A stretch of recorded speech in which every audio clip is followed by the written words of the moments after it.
Stop. Stop. Stop. Had enough? Kick out mucus and quiet the cough with Mucinex 12-Hour DM for long-lasting cough and chest congestion relief. Buy Mucinex 12-Hour DM at your local retailer. Use as directed. The Elder Wand, the Resurrection Stone, the Cloak of Invisibility. Together they make the Deathly Hallows. Together they make one Master of Death. The last will and testament of Albus Percival Wulfric Brian Dumbledore. Do not pity the dead, Harry. Pity the living. And above all those who live without love. Hey everyone, welcome to Hogwarts, a podcast. Hey everyone, welcome to another episode of Hogwarts, a podcast. Today we are covering Chapter 5, Fallen Warrior. That's ominous. Very ominous. Elizabeth is with us. Hi, everyone. We do have a couple of shout-outs to get to. First shout-out comes from AV on Deathly Hallows Chapter 2. Long time ago. Long time ago. But in memoriam. AV says, continuing on the topic of magical healing, why does Harry still wear glasses? Not sure if any other wizards did. Although Dumbledore has moon-shaped glasses, and Myrtle had thick glasses. Other question, he's two-parter. Other question, why is Dumbledore's nose still crooked? Unless it's on purpose as a sign of remorse. Let's tackle the first thing first, because we actually, I think, talked about this a little while ago. I can't remember when exactly, but the idea It's come up before. Why Harry still has to wear glasses if magical healing is A thing? Yeah. Nearsightedness and farsightedness, I don't know how easy or complicated that would be for... There's no magical eye doctors. Right. Well, if you were magical, do you think you'd want to... Yes. Your eyesight's that bad? My eyesight is terrible. I would Dan love... wears glasses, everyone. I would, check I out wear her- contacts, but I don't know. My eyesight's not horrible to the point where I'd be like, I need to get this fixed. No, if I had the option, I probably would. And I know that there are actual real life fixes, like there is LASIK and stuff like that. Yeah, but there's always a risk. There's always a risk. It's not permanent. Would you miss the feeling of having glasses, though? It probably would feel weird, yeah. Yeah. Yeah. But I've chosen not to go with contacts either. So we were getting off topic into real life.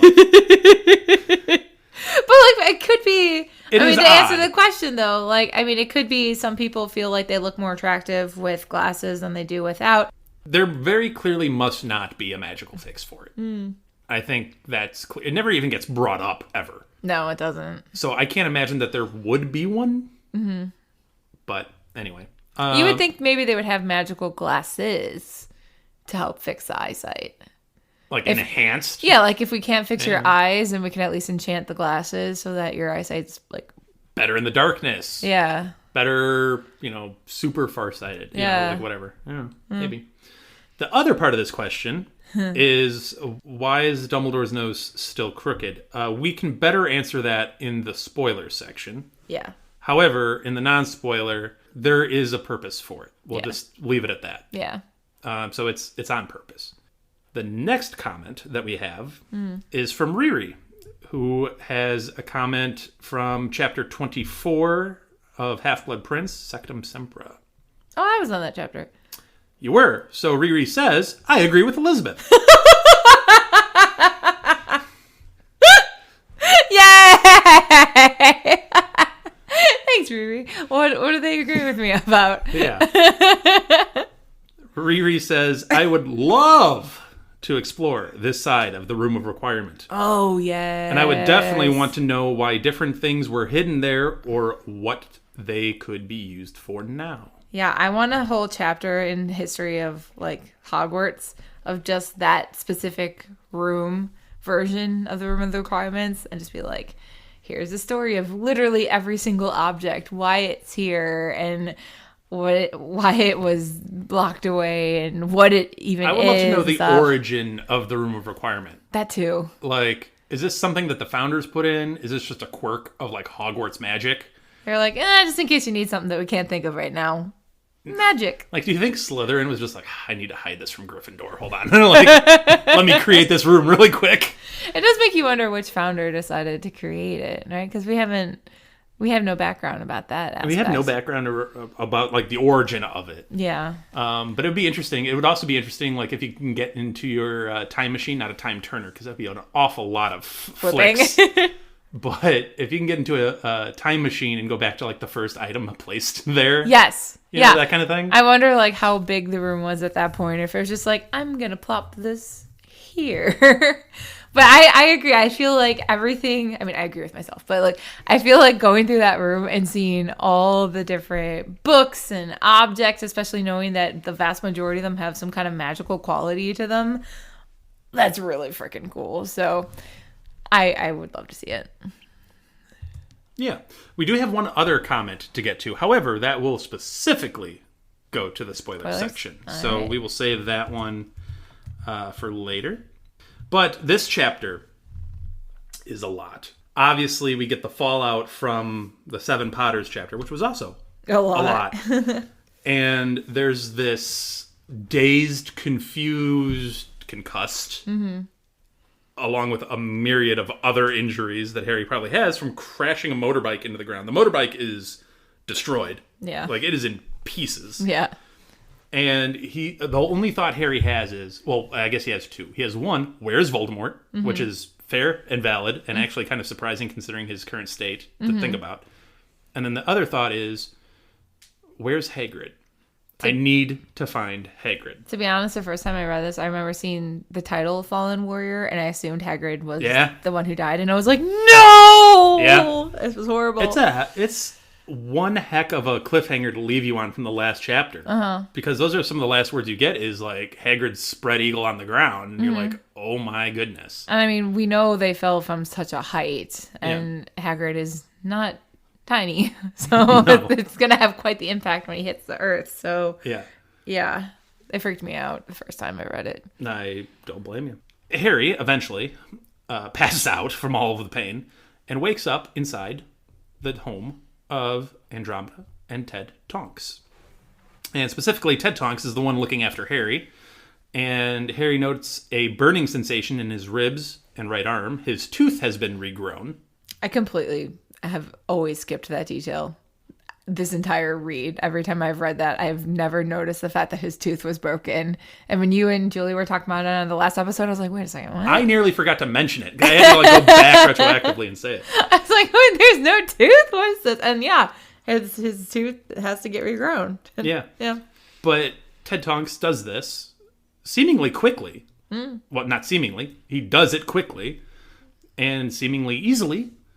And it just makes me wonder, like, okay, the members of the Order, did they stock these houses with, like, potential potions or potential healing items? Yeah. To potentially help in a case of... Because why would you have skeletal grow otherwise? I mean, well, maybe the Tonks household does because their daughter is an Auror and always putting herself into danger because that's her job. Yeah. Or maybe they just have healing potions and the such because Tonks is not exactly the most graceful individual and injures herself on a common basis. This is true. But who knows? But either way, it's awesome that Ted Tonks was able to patch up Harry as well as he did, as quick as he did. Hagrid enters the scene first, followed by Andromeda. And Hagrid is fine, and they each want to know each other is okay. Harry is like, is Hagrid fine? Is Hagrid okay? Hagrid's like, is Harry okay? Is Harry okay? And then they find each other, and Hagrid nearly breaks all of the patched up ribs that Harry has just been healed. The Tonks family wants to know what happened. And Harry goes into the explanation, and Ted Tonks is like, well, at least we know the defensive charms will hold. Honestly, those protective charms... I envision Wakanda now. You know, of just like seeing that bubble and knowing that there is the enemy on the other side, but they can't get through that force field, and it's just like kind of taunting each other. And I can just picture Voldemort kind of like circling around outside the bubble, being like, I know they're there, and I can't get in, and that makes me mad. Well, it's actually miraculous that they did hold up, all things considered, because I'm sure Voldy spent some time trying to figure out how to pry himself in. Mm-hmm. But when Harry finally does see Andromeda, he nearly attacks her. He would probably have if he actually had his wand on him in the moment. Yeah. Which I feel bad for her, because like it says she gets haughty, and like I understand it would suck to have people assume that you're Bellatrix and just react that badly and have her reputation always haunting you. But at the same time, this kid just went through a trauma, and he just woke up from like a concussion or whatever. Like, you got to give him a break. Well, I think it's haughty for two reasons. One, the connection to Bellatrix. Mm-hmm. But two, you didn't just heal him and his friend. Like, why are you yelling at me? Like, I just helped you. Like, I think it's a little bit of both. But yes, she does have a resemblance to her sister, which makes a lot of sense. But there are discernible differences. She's kinder, softer version of Bellatrix. Yeah. Harry, they figure out eventually that, hey, wait, aren't we supposed to get a port key? And Tonks is like, yeah, it leaves in 3 minutes. So we gotta go. And Harry's like, there's not really anything good I have to say here. Like, anything No, he just feels guilty. He feels guilty that he put their daughter in danger. Yeah. Amongst all everybody the rest. Else. Yeah. But he's also like, thanks doesn't seem good enough, but it's all I got. Also, it's like, hope your daughter's not dead. You literally just saved my life. And I'm getting out of here. And I'm like, peace out. Yeah. Okay, I really don't understand the timing of port keys. Because I feel like, I mean, Harry was passed out. We don't know how long he was passed out. We know he had to regrow a tooth, and I know when he had to regrow his bones from nothing, that took overnight, but I would assume a tooth would be faster. Well, he's repairing the rib. They're not, like, gone. Yeah, but he said his tooth was regrown. Yes, but it is a tooth. That's what I mean. Like, I'm sure that one's faster, but even still, like, we don't know how long he was passed out. So if the assumption had been that we're not going to get attacked because this is going to be smooth sailing, the Death Eaters will not know about, like, all our plans and stuff, you would think that the port key would be set to go off at an earlier time. And the fact that he, like, just happens to get it in 3 minutes seems so stupid, because if that port key had gone off and he missed it, how would they be able to get to the Weasley house? You know, there'd be no way for him to do this. They can't fly there. The Death Eaters are all outside waiting for him. He can't do the flu network. He can't apparate. Well, we get some more examples of this later. But it just seems silly to me that it's like, when you create it, let's say you were creating it like a week in advance, and you're like, okay, I think that based on the time that we leave the Dursleys, this should take us X amount of time to get to the house, so I'm going to set it off for, let's say, 7:30. And then it's like, well, now it's stuck on that. Well, I think they coordinate them all. So they're all supposed to go off at roughly the same time, is my assumption. I guess I just don't understand, like, the confidence with scheduling these port keys to go off at certain times and thinking, like, yes, that's going to work. I think it's all a coordinated effort. It just seems silly to me. Well, and again, I don't think you want to disguise as much as possible. So by having multiple port keys go off at the same time, maybe that helps disguise it. Yeah, but I also think, like, I mean, going back to when we saw the very, very first port key for the World Cup, where it was like, okay, this one's going to go off at this time. Like, I understand that one because it's more of a, like, this is a event that you have to be on time for. Well, that was also set up by the government. Right. So that one makes sense to be like, okay, you must be here at this time. This is like when the bus is leaving. Like an airplane or a train or a bus. Yeah. But this kind of thing seems more like, I don't know, like there's too many factors that could go wrong, and then you can't use it, and then that was pointless. And there's no plan B. Well, plan B is you're safe at the safe house. Yeah, but then you're stuck there until they figure out what the heck to do. It's the order. I'm sure they can come up with a plan B if necessary. I just don't like the idea of having to schedule them. It seems like there's too many factors to go into it. Before they leave, though, there is a little moment about Hedwig. Yeah, Hagrid mentions, "Oh, Harry, before we leave, aren't you bringing Hedwig? Where's Hedwig?" And that's when another wave of realization hits Harry that Hedwig is not with us anymore. Yeah, I know you said last week that you thought you remembered J.K. Rowling having a particular reason for Hedwig, her death, and I did look it up, and I think you were right that she said her death symbolized a loss of innocence and security. Yeah. So they do catch the portkey just in time. Hagrid gets a finger just on it, just in time. And they return to the burrow. And Molly and Ginny are there to receive them at the burrow. And they are not they are thrilled to see Harry and Hagrid, don't get me wrong. Yeah, but they're like a ball of anxiety. They're a ball of anxiety. They're panicked. Because they weren't the first ones that were supposed to return, going back to your portkey. Ron and Tonks were supposed to be first, but missed their portkey. Which if I were Ginny and Molly, I'd be freaking out. I would be freaking out. Yeah. I'd be like, what happened? Yes. Why did they miss their portkey? Yeah. Well, especially since the first one missed, but then also Arthur and Fred were supposed to be the second one, and they missed. They and also you're missed. like, okay, this isn't like... this isn't a accident. This is something This is a bad problem is going on. Yeah, there's a potential problem here. Yeah. So Harry and Hagrid return as the third group, which was scheduled. And then you have George and Lupin next. And George and Lupin appear. However, it is not super great because George appears unconscious and covered in blood, supported by Lupin. And we find out that one of his ears is missing and was cursed off. And we'll just jump ahead to this little note here since we're on the topic. It was cursed off by one Severus Snape. Which was the use of Sectum Sempra. That's what Lupin refers to. Yeah, He's like, I mean, he said he Sempra- was like really, really good at it. And Sectum Sempra was whatever. always one of Severus's pet spells. Which makes sense since he invented it. Right. But it does show his control over it. I mean, when Harry used it, it was just like slashes all over Malfoy. We could assume that he was aiming for more, but it just hit. What you're talking about, again, you said he's the guy that invented it, so he knows the He spell didn't the know how to best. use it, yeah. And two, Harry hit Malfoy straight in the chest with Yeah. it. These are people on brooms and thestrals and other things, and people are moving around. Flying in the dark. He might have missed, mostly, but cut the ear. So after they get George inside to rest and lay down, we get Lupin grabbing Harry aggressively, to say the least, and asks Harry what creature sat in the corner the first time Harry Potter visited my office at Hogwarts. Lupin asking some Harry Potter trivia, too.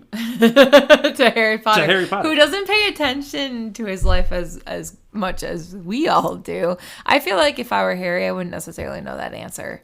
You know? Like, It'd be hard. It'd be really hard to remember. I mean, if you were to ask me, like, about a conversation I had with you, like, 3 years ago, I don't know if I'd remember all the specific details. No offense. No, it's hard. It's hard to remember, especially a detail as like the thing that was in the corner of my office. Yeah, on the that first we didn't day. pay any attention to, really. But I think he's asking it because I think Harry did specifically note that it was a Grindylow. Like I think it was in a big tank too. I mean, he looked at it and he was like, "Okay, that's a Grindelwald. That's what we're going to talk about well, in it's the like next one of those lesson." things that you can't miss because I think it was in a fairly large tank. Yeah, You know. But even still, like if you were to ask me, like the last time we went to the Shut Aquarium, like what was the one fish doing then that we noted? I'm like, I don't know. I guess I'm not Elizabeth. I don't know. Like I'm an imposter. Sorry. Well, the reason he's asking a question is because questions are to establish the identity of someone given apparent betrayal. Where did we hear that before? All right, it was on a ministry pamphlet way back when that everybody was like, these ministry pamphlets are stupid. Well, here's the order using... Well, that said, like this does still seem like a stupid question because he's been at the Dursleys literally this entire time. Like... No. It's a correct question because they just entered complete chaos. Okay, well, that's fair. They entered complete chaos. That is fair, okay. And they don't know who's who or what's what. Even the nature of the plan was, we're having 7 Harry Potters. Yeah. So, despite everyone's big belief that the Death Eaters are dumb and incapable, They could have had Polyjuice Potion, kidnapped him, taken the hair. they could have figured this out and then been like, oh, we can now cause problems. Yeah. Also, Lupin is thinking like, well, if 30 Death Eaters were above us and attacked us the second we left, they knew someone betrayed us. Yeah, so someone's lying here. No, that's a good point. Like, I guess I've always thought of it as like, well, he was at the Dursleys and then he was with them. You don't know that that's here. Harry Potter. Yeah, that is a good point. So, however, Hagrid doesn't get asked any questions. Why? Lupin says Polyjuice Potion doesn't work on non-human creatures. I do like his indignation, though, of like, why aren't you asking me questions? They're like, oh, duh. Well, Hagrid was a little upset because someone was treating Harry aggressively. Yeah. The problem is Hagrid couldn't get to Lupin in time because he's trying to squeeze through the burrow, which I understand on a very. You're a giant. Yeah, I'm a big guy, so I get it. But Hagrid, bless him, he tries to get in and out of this burrow multiple times in this chapter, and it's always a struggle. And I'm like, we're talking about magic. Why couldn't Molly just be like, okay, can we grow the door? Can we like make this fit Hagrid a little bit better? I wonder if there's like magical zoning laws. Reinforce these poor chairs that he's trying to sit in. But anyway, Harry catches Lupin up on the events. And this is where Julie comes into play. I did enjoy your conversation. Because Julie merges into Lupin and Lupin merges into Julie.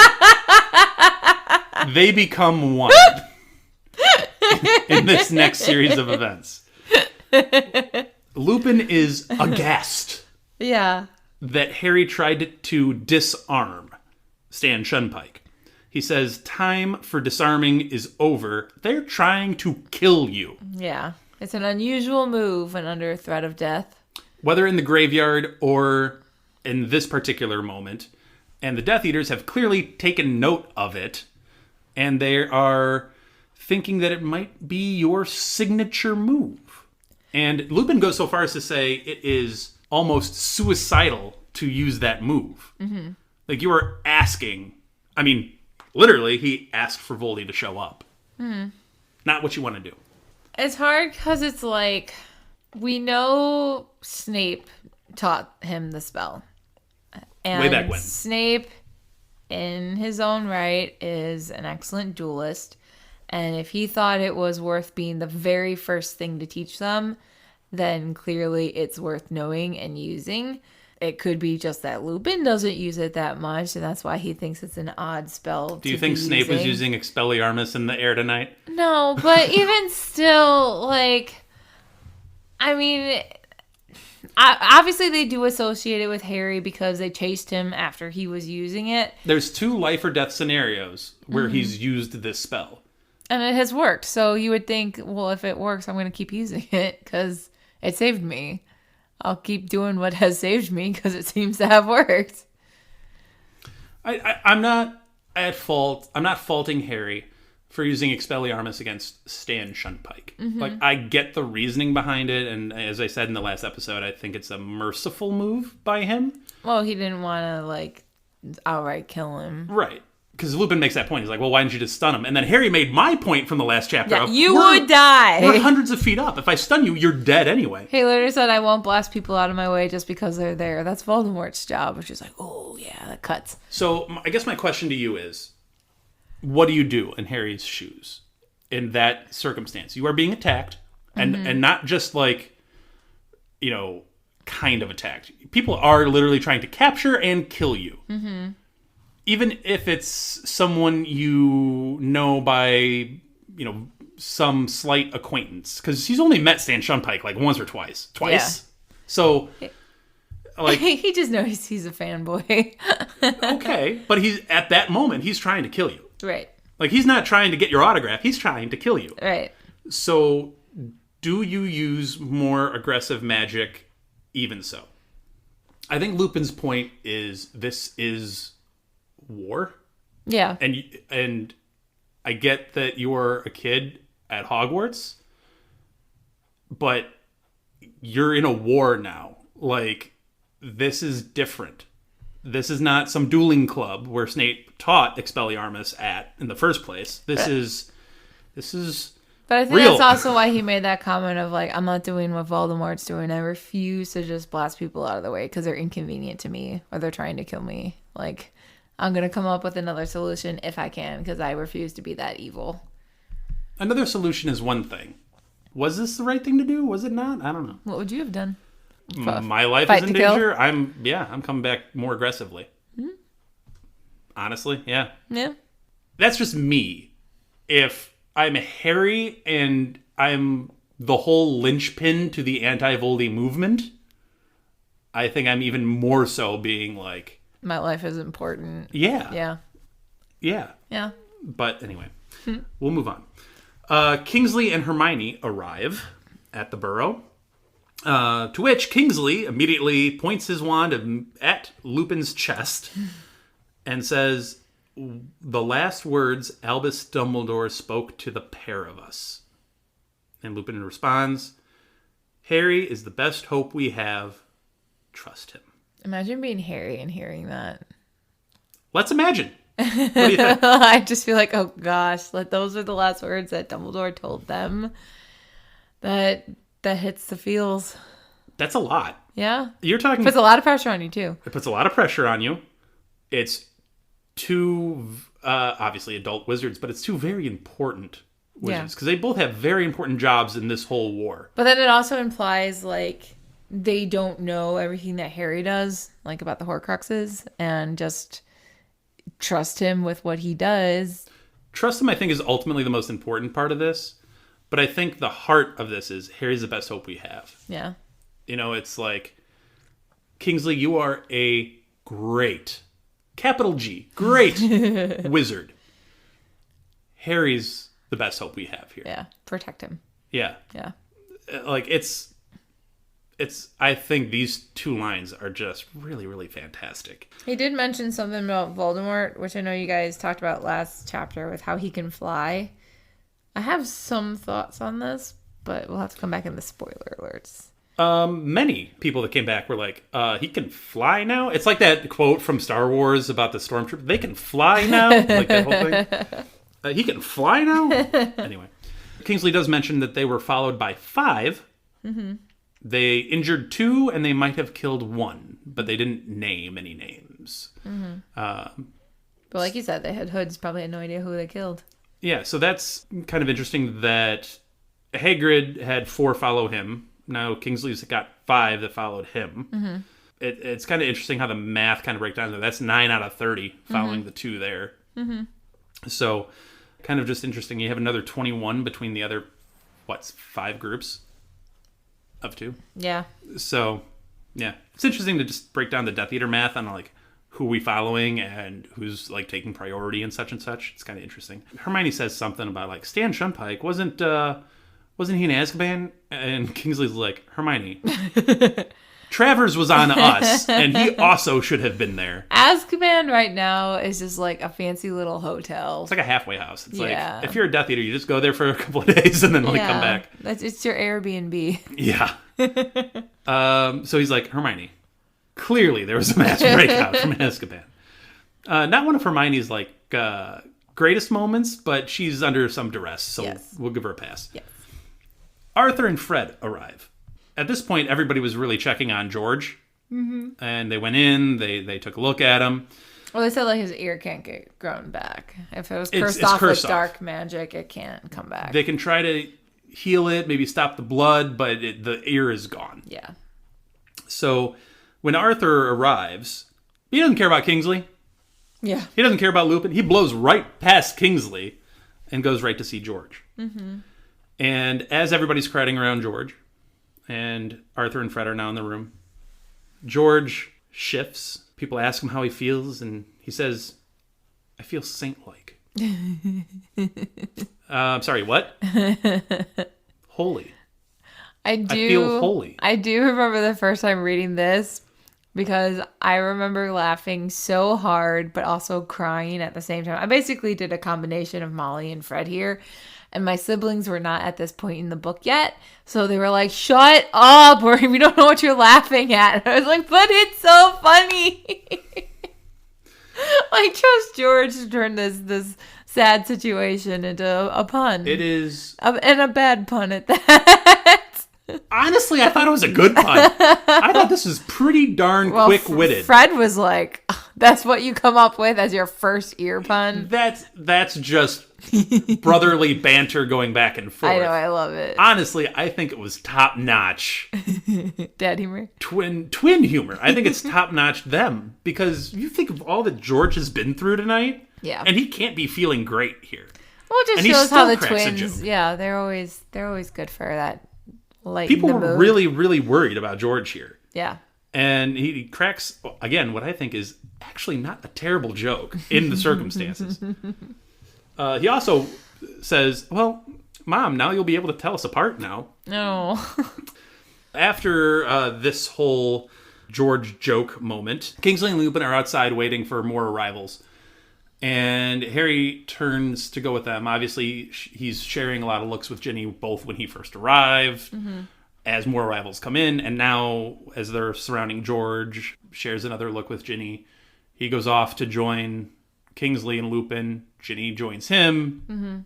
They hold hands. I just like that she offers that emotional support because she knows, like, not only is he worried, but he's also feeling guilty about everything that has just happened. Their breakup wasn't a normal 16-year-old breakup either. No, she understands they why were very they had mutually agreed I upon. mean, this right here is reason why they had to break up. Like, there's so much death going on. Right. So I was just, Molly put her foot down hard on Ginny not being one of the Potters. Oh, yeah. Like, well, to be fair, don't you think it'd be weird for Ginny to turn into Harry? Well, yes. It'd be weird, but Ginny wanted to go. Yes. I guarantee you Ginny wanted to go. Oh, 100%. Because it was probably killing her to stay on the sideline. Yeah, especially to see Mundungus do it instead and be like, I would have, like... Oh, we'll get to Mundungus. Yeah. But Tonks and Ron arrive, and Tonks immediately exclaims, Ron was great. Stunned a Death Eater right in the head. I do like Hermione be like, you did? Really? Always the tone of surprise. Tonks gives more detail, though, however. She says that Bellatrix was on their tail and tried very, very hard to kill her specifically. I mean, which we know why. She's trying to prune that family tree branch that Voldemort told her she needed to. She took Voldy's speech in Chapter 1 very seriously. Don't be bringing any werewolves into my family tree. Yeah. They do note that they did injure Rodolphus Lestrange, her husband, in this fight. Don't go into much more detail than that, though. In the intervening time that they spend waiting for others to return, because we're still missing 4, Kingsley has to return to the Prime Minister, because he's already an hour late to get back to Downing Street. The Weasleys come out, Arthur and Molly, and they immediately hug Ron, and then they turn to Lupin and Tonks. And they look at them and they say, thank you for our sons. Yeah. Which is just wonderful. And Tonks was like, oh, stop. Don't be silly. Like, you've raised good sons that can very easily take care of themselves. Yeah, still sweet, though. But it's a very sweet moment. And I'm sure the mothers on our podcast would feel this moment quite a bit, as they both have sons. So, you get another arrival. You get Bill and Fleur return via Thestral. And Molly just loses it and runs up and hugs Bill because her final entrant in this combat has returned and is safe. You know, obviously George is back and alive. That's all she cared about. But Bill looks straight at Arthur and says, Mad Eye's dead. Yeah. And I remember reading this for the first time. I remember where I was. I remember it was a bright, sunny day. I remember I was sat down. I had just gotten the book, so I had to, like, buzz through the book so far, and I'm at this chapter. And you're reading. Oh, Bill and Fleur are back. Okay, good. Flip the page, and the first sentence at the top of the page is, Mad Eye's dead. I actually exclaimed. I actually audibly gasped at that moment. And this, ladies and gentlemen, the first time I had ever audibly reacted to reading a book. Yeah. That's cool. To literature, to reading anything at all. First time I audibly gasped. I was like, I can't believe they did that. I mean, I'm pretty sure I was crying my eyes out. I basically cried the entire book. So I eventually learned I needed a box of tissues next to me so I could just constantly wipe away the tears. I don't know why I didn't audibly react to Hedwig. I think it's too fast. It happened in a blur. Yeah. Hedwig has been hidden away for the past few books. Like you guys talked about how she hasn't really been mentioned much lately. Right. And so I feel like to a degree, it's easy to just be like, oh, I mean, that's unfortunate, but he's still in the middle of battle mode. So this is still, that was such a quick detail, and the reality of it doesn't really sink in. I think with Moody, it's hard because it's like, we were just talking to each other a few hours ago, and you said we can catch up with each other when we're all back, and we can get each other's details of life or whatever, of what happened over the summer. And now you're gone, and it's the end. And furthering that point, this happened early. Yeah. So he was going over that plan. They take off from Privet Drive, and as they break the circle that the Death Eaters formed, Voldy picks out Mad Eye first, goes after Mad Eye, and Mundungus panicked, disapparated. Yep. And the spell that Voldy shot presumably at Mundungus hits Moody straight in the face. Yeah. And he falls backwards off his broom to the earth below. Yeah. So that happened stunningly quickly. Yeah. And that just shows you, I think, everything's going by, and we've had all of these interactions and all of these big events and all of these characters come through. And then in such a swift, seemingly undignified moment, it's all over. Well, especially when Mundungus's catchphrase was always the constant vigilance. And it's like, you were in constant vigilance, and here it was. But at the same time, I think being killed in battle is how Moody would have wanted to go. It's just unfortunate that he couldn't finish the job of protecting Harry the way he had set out to. I agree with you that he wanted to go out and battle. That's a very Mad Eye Moody kind of trait. However, I don't even know that he got a chance to really battle. Yeah. It was over so quickly. You're going to make fun of me, but okay. Let me have this. It's very similar to Cedric Diggory, where you get a whole book. You get this. He's talented. He's smart. He's everything. He's like the poster child of Hogwarts. He's the best we have to offer. And then just gone. Yeah. Moody. He's the best. He's the strongest, the most talented. He has so many scars. The brightest. Battle wounds. He's put the most away. Yeah. He is that dude. Yeah, he's a survivor. Gone.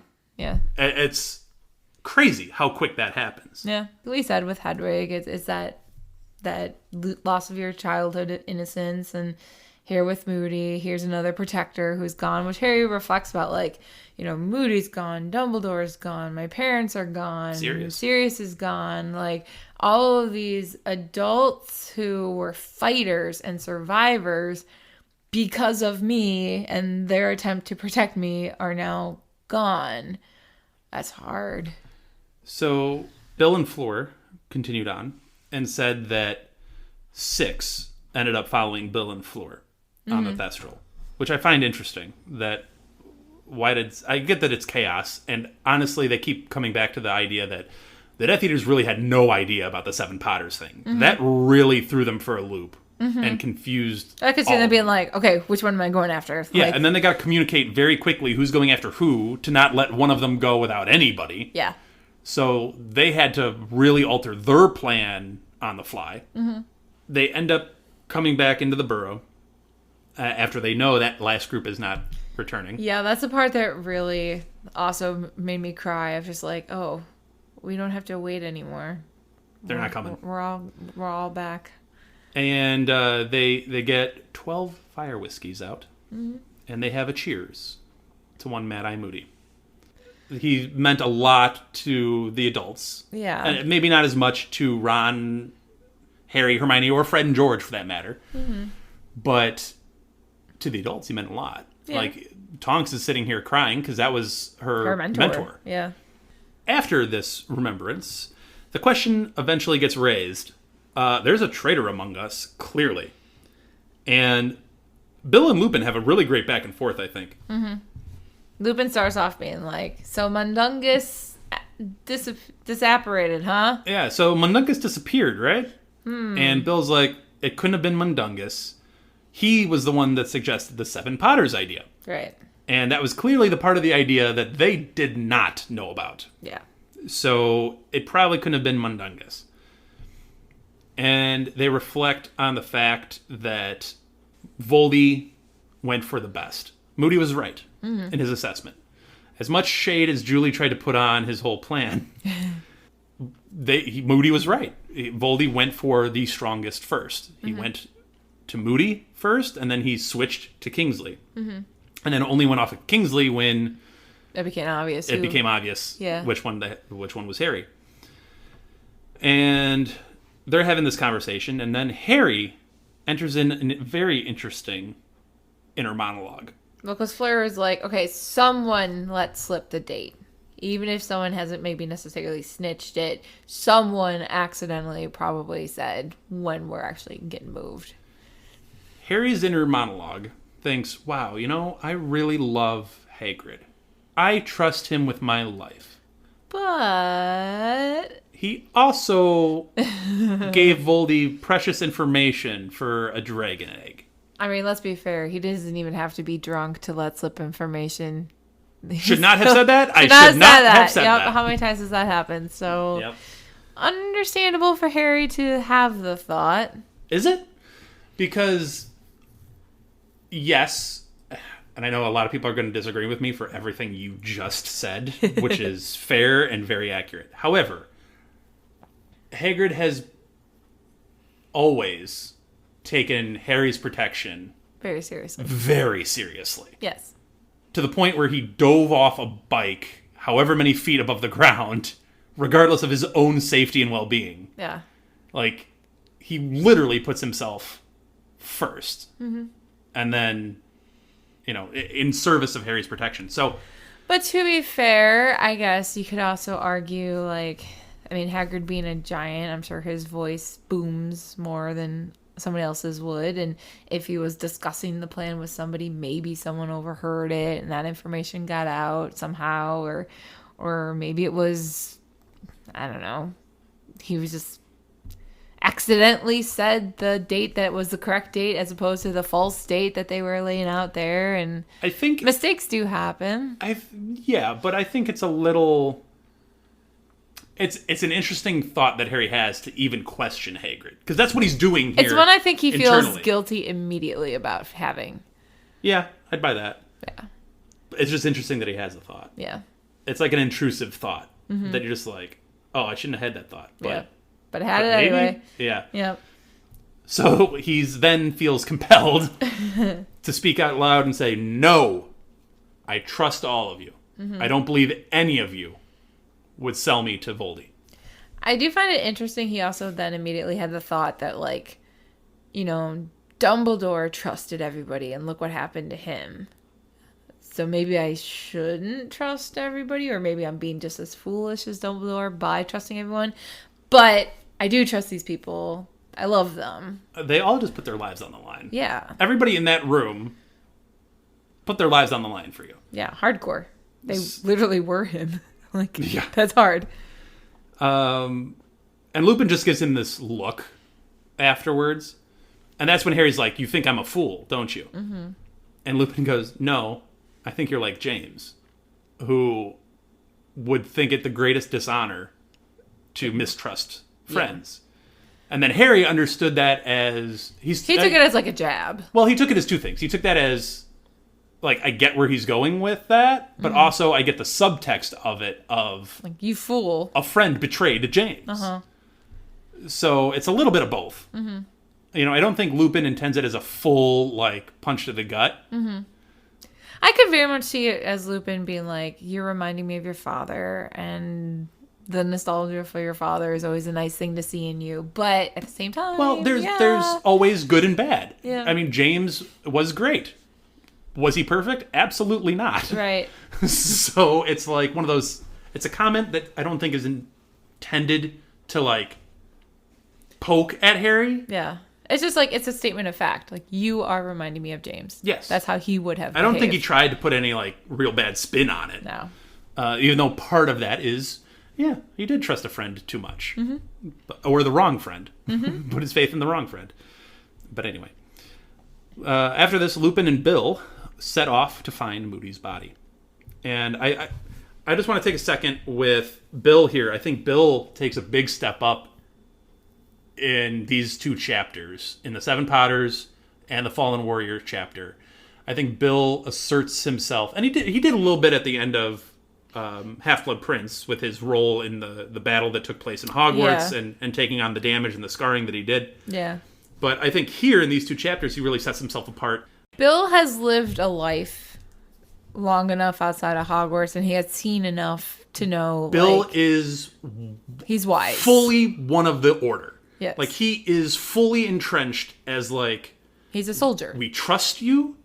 Your opinion matters. Your words carry weight. Yeah. Like, your word really does carry weight in this conversation. Yeah. And I think that goes back even further than Half-Blood Prince, because in the Order of the Phoenix, you see him meeting with the Order of the Phoenix over hushed plans and going over strategies and stuff like that, and he's like... Well, we know he was intelligent. He's a head boy, and he's got all that so I'm just, going for him. like, the progression of Bill has been really interesting to follow. Mm-hmm. And it's just interesting to see him here being like, well, you know, like, he's almost dictating to the other adults in the room, being like, we got to go do this. Yeah. Lupin's the one that actually is like, we got work to do. Yeah. We have a lot of work we got to do. And Bill's like, I know what you're doing. I'm doing it with you. Yeah. Like, and no one raises a concern. Well, I mean, they ask questions like, I'm sorry, what are you going to do?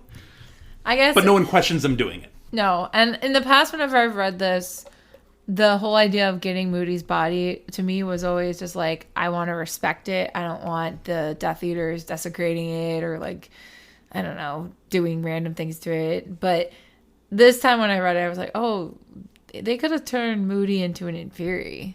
Yes, that's plausible. But here's why I don't think that this is going to be really dark and morbid and gross. But Go for it. I love that stuff. yeah, Moody fell off of his broom. Oh, so you're thinking there's just body parts left? Strewn around? Not a whole lot of... like, he fell from quite a great height. Yeah. Like, I don't think there's Much of the corpse? a lot of usable material there, if I'm being... I'm sorry, but like, I'm not saying he was, like... He probably fell from In distance. a couple 100 feet. 200, 300 feet? That's high. It is high. I guess the idea of, like, for example, the leg or the eye or whatever, the idea that someone can take that as a trophy Yeah.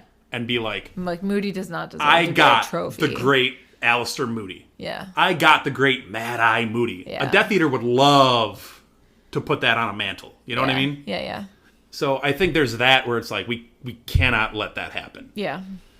I wonder if they have policies that they've discussed as members of the Order of, like, if this were to happen to my body, here's the plan I would like you know to what? pursue. I'm sure they've had morbid conversations like, It'd be smart, too. if this happens, This is what I would like. yeah. Yeah. I'm sure they've had those.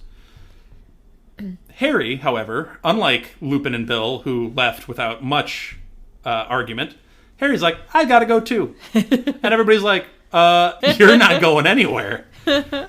And everybody's like, I'm sorry, we did all of this to get you here. Yeah. How are you telling me you're leaving? right So now?" where would you go? He has no plan. He No. has no game plan No, whatsoever. he's just feeling guilty. Which I get. I understand. And then the fact that, like, all of them are piping in, like, we put everything on the line for you. Yeah. And He said he felt blackmailed into staying. Well, yeah, because they also said we arranged Everything. Yeah. For you. We rearranged all of our lives, everybody around us' lives. All these protection spells, they weren't here All before. you. Yeah. And I get Harry's like, oh, this is just making me feel worse and worse and worse that they're all changing and upending their lives. For me. Yeah. Yeah. That would honestly make me feel horrible. Yeah. Yeah. Like...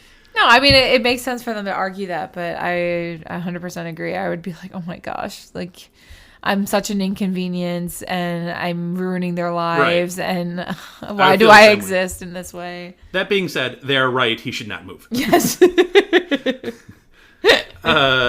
So, honestly, Harry then leaves the burrow.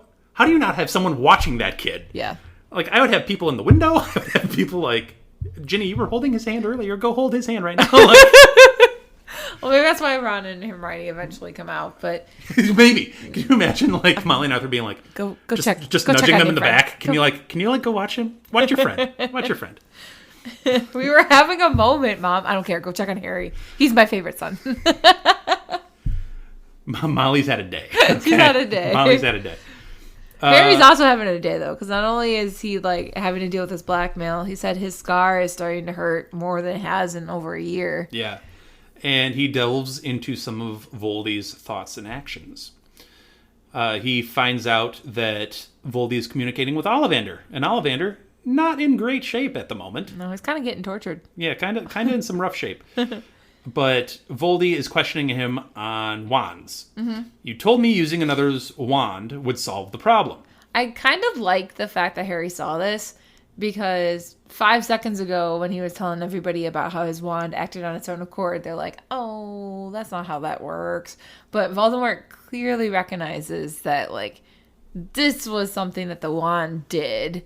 This wasn't a Harry knows some special magic thing. This is a wand issue. He didn't even note that Harry used special magic necessarily. He was like, my wand is supposed to be connected to his wand. Mm-hmm. I have a different wand. Why is it still not working? Yeah. And to your point, Arthur tried to explain it in the way he thought Harry was describing it, as like sometimes underage magic. Yeah.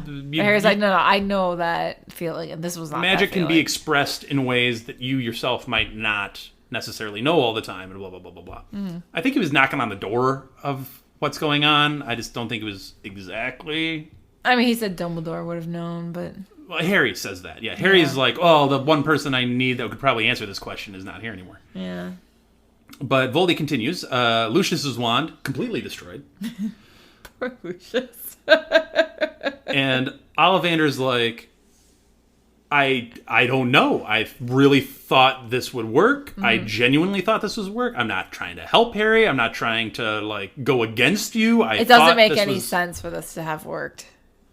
You know, like as a wand maker, clearly this has not happened before. So it's like, this is new, unprecedented ground. Yeah, this is new. This would be interesting under other circumstances, but you're kind of torturing me right now. So sorry. Can you not torture me? Me have a clear mind about this, and maybe I could come up with a solution. I don't know. But anyway, Harry comes out of it, and Hermione, who has now joined with Ron, implores Harry to close his mind to these thoughts. I love her quote. She said, "You mustn't let that connection open up again. Dumbledore wanted you to close your mind. Harry, he's taken over the ministry and the newspapers and half the wizarding world. Don't let him inside your head, too." I just thought it was such an interesting quote, because it's like, on the one hand, it's the literal of don't let him in your mind. But I think if we were to analyze a bit more deeply, as English teacher mode would say, like, as readers, we know, like, if you obsess over an enemy, it doesn't do any good for you. And for Harry to let Voldemort both physically be in his mind, but also emotionally, mentally, constantly there, it's like, that is just damaging you so much. Don't let him back in. Hang on to hope.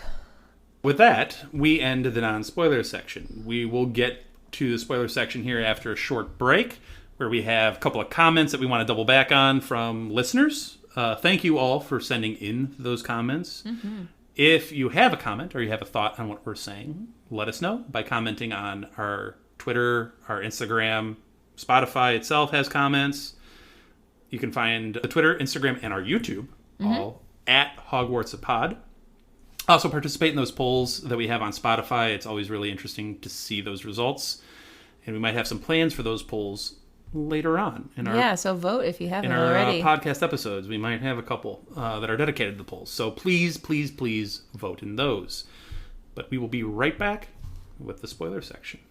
Before we get to our break sound, I'd like to acknowledge our friend Andy, who helps us produce our intros and our break sounds. If you want to hear more of Andy's work and like Formula One racing, check out the Outlap F1 podcast. It's your one-stop shop for Formula One news, insights, race previews, and reviews. You can find them wherever you listen to podcasts, and they even have a YouTube page. So check out Andy, Cody, John, James, and Deanna, and join them on the Outlap. The holiday season officially starts when you get that first card in the mail. Shutterfly makes it easy to add more meaning to the everyday with hundreds of holiday card designs that can be personalized in seconds with your favorite photos from this year. Select your greeting, customize the color, and even add little extras like personalized foil to make a holiday card that really shines. Enjoy 40% off with code SMILE40 at Shutterfly.com and send something meaningful this year. See site for more details. Dobby has no master. Dobby is a free elf. All right, we are back with the spoiler section of Chapter 5, Fallen Warrior. I wanted to double back on a couple of comments. The one from AV specifically at the start from Chapter 2 in Memoriam and why Dumbledore's nose is still crooked. He's carrying that as a reminder of the duel that he had with his brother, Aberforth. Aberforth is the one that broke the nose over Ariana. Which clearly is Dumbledore being like, I deserve this, yeah. So that's why. That one's on purpose, because obviously a quick little Episky spell will fix that right up. But he's wearing that one. So, which shows a lot about Dumbledore that he's choosing to hold that scar. I think it's similar to that comment that he made at the very, very beginning of Philosopher's Stone of like, I could fix Harry's scar, but like sometimes those scars are helpful and sometimes that visual reminder is helpful. Yeah. We have another Dumbledore-centric comment here, which is amazing that we're getting all these Dumbledore comments when he is now not here. But Stephanie left a comment also on Chapter 2 of Deathly Hallows in Memoriam. And her comment is, if Dumbledore mentored brilliant students, wouldn't that be his version of the Slug Club? I think having his own Dumble Club would be too risky for Dumbledore. Imagine years down the road when Tom Riddle came to school. Dumbledore would have seen the Resurrection Stone much earlier than in Slughorn's memory. He would have 2 Hallows long before Voldemort had too much power. Dumbledore probably wouldn't have known it was a Horcrux and might have died early. There's a lot going on there, and why I saved it for the spoilers is obviously the Horcrux and the Hallows mentions. So the ring, specifically. I don't know that as Tom Riddle was wearing it, I don't know that it was cursed at that time, because he's wearing it. Yeah. Does the curse, if it's a Horcrux curse, would it affect the guy or the person or the individual whose soul it is? Right. I would think it wouldn't, because it's like, it's your soul. It's closest, like if it's close to you, it's probably when it acts the most normal. I wonder if he only put the curse on it when he hid it away. Because I don't think he's worried about it falling into the wrong hands when it's on his person. This is a multi-layered question, Stephanie. So we're gonna try to tackle. We like these ones though. So she does also mention that he'd have 2 Hallows long before Voldy had too much power. Obviously, Dumbledore has the Elder Wand from his duel with Grindelwald. So then he'd have the Resurrection Stone. He would at least know where the Resurrection Stone is if he got a good enough look. That's what she's presenting here, is if he got a good enough look at the ring and could recognize the Hallows symbol. Which I would think so. If he was sitting at his desk and Tom Riddle was on the other side of it and like just maybe put his hands up on his chin or something. Dumbledore already has enough to consider with Tom Riddle. He doesn't probably expect him to have the Resurrection Stone sitting on his hand. Like, well, you just became way more interesting than you already was. Right. Obviously, he comes into contact with the invisibility cloak far later with James and then Harry. So at one point, Dumbledore does have 2 of the Hallows in his hands. But at that point, he has at least recognized, like, my search to overcome death in the way that the Hallows United could, like, help me do. I don't deserve that much power. I see what it does to people. I'm not deserving of it. So I'm not going to try to use it in the way that someone more corrupted would. Well, at that point, he's also realized that the one he's supposed to have is the wand. Because that's the one with the most, I guess, quote-unquote, power. And he's the one who tames it the best. Yeah, he's the one that fights that temptation to use said power. Yeah. So he's more equipped for that one than the others. Yeah. And obviously he's tempted by the Resurrection Stone later when he comes across it. I mean, I think he knows that the temptation being so strong is the biggest reason why he shouldn't go after it. I wonder what goes through Dumbledore's head when he's looking at that Resurrection Stone. Like, you know, his real thoughts about it? I wonder what his real thoughts would be about it. But anyway, so that's part 2 of Stephanie's question. The part 3, actually part 1, which he starts off the whole thing with, is the Slug Club, or the Dumble Club, as she calls it. So this is in response to my comment of how Dumbledore should have been, like, a better professor towards the higher level students like Hermione. She disagrees with you. She thinks it'd be too risky for Dumbledore. I guess my thought when I was making those comments is just like, we know there's such intelligent students that Dumbledore being a higher level wizard, not to make like a club the way Slughorn does. Like, I'm not picking my favorites to be like, ooh, you're so special, but more of I recognize that you are very intelligent, and I don't know if your classes are challenging you as much as you could. Since you could go to this next level, I'm going to take you one-on-one, and we could, like, try to push the boundaries and see what you can learn. I mean, he kind of does have his club, though he didn't intend to have it, and that's Dumbledore's army. He had Dumbledore's army. I thought you were going to say he had one club, and that was just the one person of Harry Potter. Well, no, that's a fan club. Although I'm sure Dumbledore has a much larger fan base than that. Yeah, but yeah, you're right. He does have. But he does have Dumbledore's army. But then, I mean, it makes me think of his reaction to that of just being so touched of like, you guys named your club after me. Dumbledore's army. Like, he had that double take. Did you think he had that thought of, am I like Slughorn? Wait, I didn't intend for this to happen. I'm not. Yes, I'm touched. I'm touched. This is great. I hope we've answered your question. Thank you for the comment. We will continue on with some of the spoilers. The first thing, really quickly, we're just going to quickly touch on this and then move on. But Snape hitting George, could he have killed George? Absolutely. Oh, yeah. Did he? No. Was that on purpose? Yes. Yeah. The damage that he did was good enough to sell the order that, hey, this guy is not for us. And it sold the Death Eaters on, okay, he's trying. He's going after, quote unquote, his former friends, allies, associates, whatever you want to call them. So he did his job. I mean, we'd have to reread the exact chapter. It's way, way, way later. I know it's been a while for you. It's Luckily, been a little bit we plan for on me. it. Eventually, yeah. We'll skip that chapter. I mean, We'll just Snape's memories. Guys, we're ending the podcast right here. This is our last episode, everybody. Thank you very much. No, we're just going to skip the chapter where Snape reveals all his memories. Nah, That's not an important one. Other tiny thing, we know Mundungus. Yes, he was the one who gave the plan of the 7 Potters, but that came from Snape. Snape had his hands all over this chapter. Yes. So Snape had, obviously, we mentioned hitting George with the curse, kind of, sort of, yes, but also a lot of ulterior motives there. And obviously he had his hand in both giving the Death Eaters the date of the plan, but leaving out the detail that he gave to Mundungus. Yeah.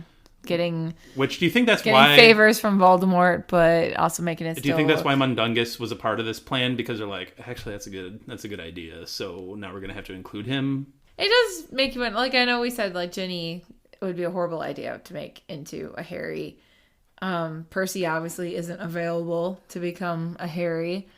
You would think, though, an adult very easily could. You think Rufus would volunteer and then go in front of a camera? I support the ministry!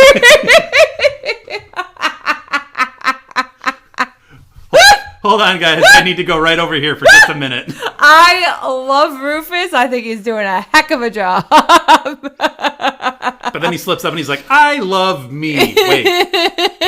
And then everyone's like, oh, that Harry Potter, he's so self-centered. Yeah.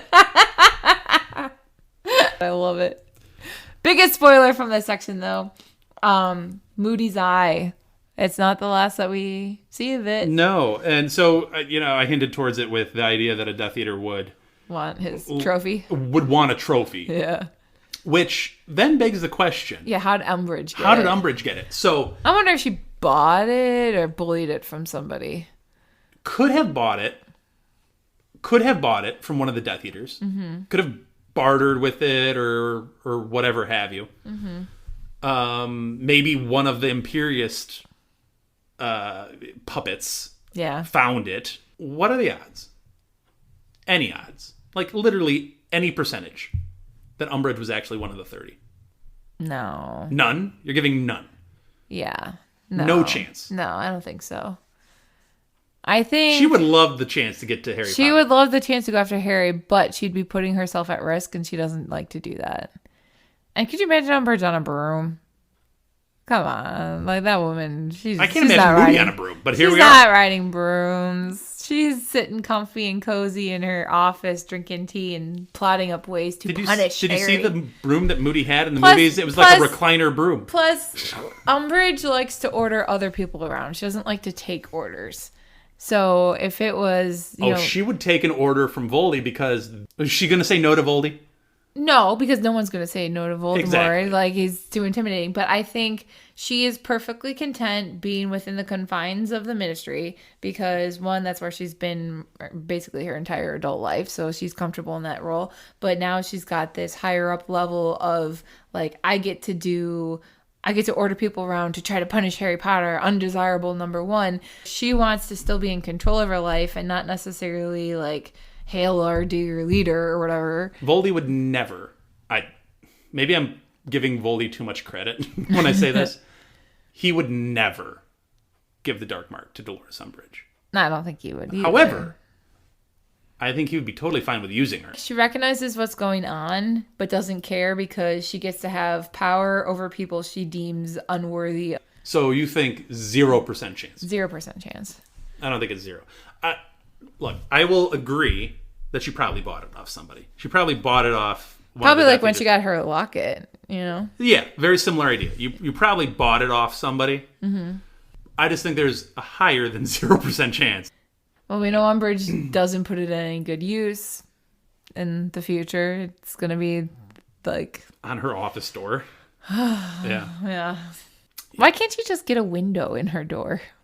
Why do you need a magical eye to spy on your people? It's Umbridge.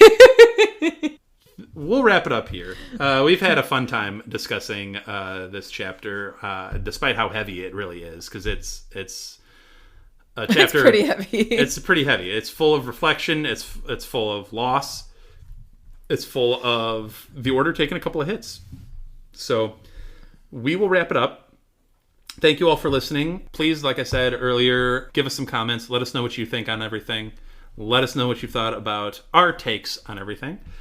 And we will see you all next week for Chapter 6. Thanks for listening. We'll see you then. Thank you for listening to Hogwarts, a podcast. If you like what you've heard, please click the subscribe button on your preferred podcasting app and follow us on Twitter and Instagram @HogwartsAPod.